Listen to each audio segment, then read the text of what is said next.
here with Charlie, and we wanted to take a little bit and ask her some questions about traveling as a single lady. So, Charlie, what is your main reason or inspiration for getting into the camper lifestyle or to buy a trailer? Well, I spent 25 years living on a sailboat and traveling on the sailboat and doing things like that. And I did all that by myself. So, you know, after that experience, I'm definitely not intimidated doing things by myself. And I got to the point where the boat was just too hard to deal with. And I didn't want to be sitting at home doing nothing.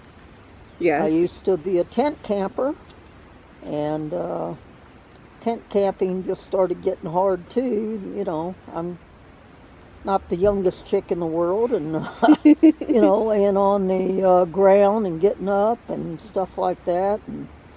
And I think the last time I went tent camping, the wind literally blew the tent in. And so I said, enough of that. And so I started looking around for, you know, some kind of small trailer that I could pull with a little SUV, and read a lot about these Casitas, and other people had recommended them. So that's how I ended up getting into the trailer. And it's much easier to deal with than the boat. So I think I'm, you know, gonna have a lot of fun just going places and I think and so doing too. things. Now, as far as when you were considering what type of trailer you wanted and everything, was it the fiberglass and the construction that drew you to the Casita, or was it something else? Primarily it was lightweight to begin with. So that was the first thing that I looked at, because I didn't want to be pulling something that was going to max out the car, so that I was going to have trouble dealing with the mountains and things like that. Yes, ma'am. So there's not a lot of trailers on the market that are really lightweight. And so that's kind of one thing that zoned me in on the Casita. And then I started looking at Casita and Scamp and a couple others in that category, and you know, they were fiberglass trailers, and the Casita was the, as far as I could see, the better built of all of them.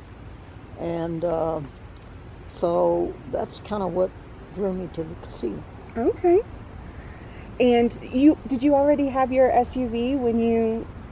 I had bought it about a year ago in preparation to get a trailer. And I didn't want a truck because it's my only vehicle, and I didn't want to deal with having to climb in and out of a truck every day. And I don't have anything against trucks. It's just harder for me to deal with, that's all. Well, for us, part of it was too is the SUVs generally get a little bit better gas mileage than the trucks too. Exactly. Even towing, so. Exactly. So I wanted to bring it back a little bit more to the female perspective of camping.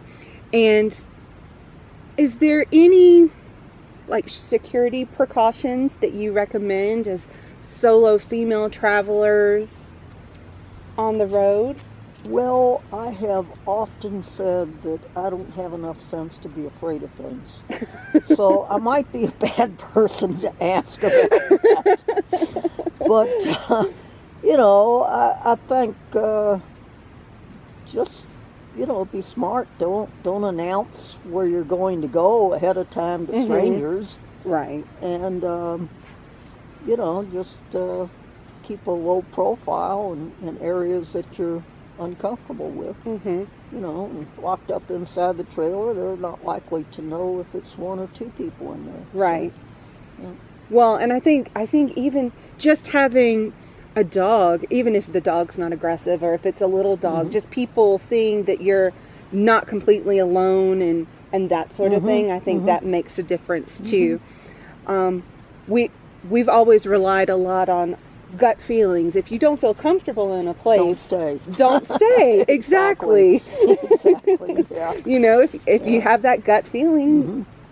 I on the way here stopped at this little campground in western Utah on Highway 50. Maple Grove Campground. It's a wonderful little campground, just beautiful. Kind of like this with a creek running through it, you know, that type of thing. But it ended up, I was the only one there, you know. Yeah. And, you know, I was like, okay, all right, I'm the only one here. You know, it's no big deal. I did lock the door at night, but, you know, that was, that's not really going to keep anybody out if they really want to get in. No. So. Well, nothing's going to keep anybody out if they want something bad enough. Exactly. Yeah. And I've always lived under the adage is I refuse to be afraid to live my life. So I'm just going to go and do things and just try not to be stupid in the process. There you go. There you go. Well, as far as with your Casita, we know that this is your maiden voyage, isn't that correct? That's true. Your first trip in your Casita. Is there anything that you're thinking about might give you problems in the future with your Casita as a solo traveler? Well, the one thing I think I would like to do is the rear stabilizer legs. I would like to eventually replace them with the scissor jack because I can raise and lower that with a drill. Yes. And these I have to get down on my knees to get them up and stuff like that. Yes, ma'am. Are they the ones that you kind of like push in and then they lower down? Yeah, exactly. Yes. Yeah, and then they fold up. Yes, I could see. As a matter of fact, bringing it back from San Antonio, I raised them but forgot about folding them, and I ended up bending one. Oh no. And so anyway, I had to get that fixed. Yes, ma'am. Whatnot, so. Okay. Yeah.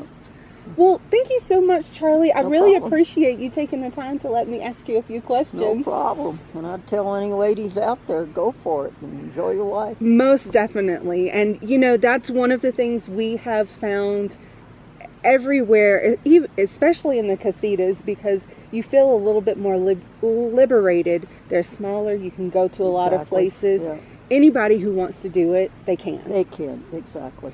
Yes, they can. All right. Well, thank you so much, Charlie. All right. Well, you guys have a good one. Enjoy your casita. Oh, thank you. Okay. All right. Bye-bye.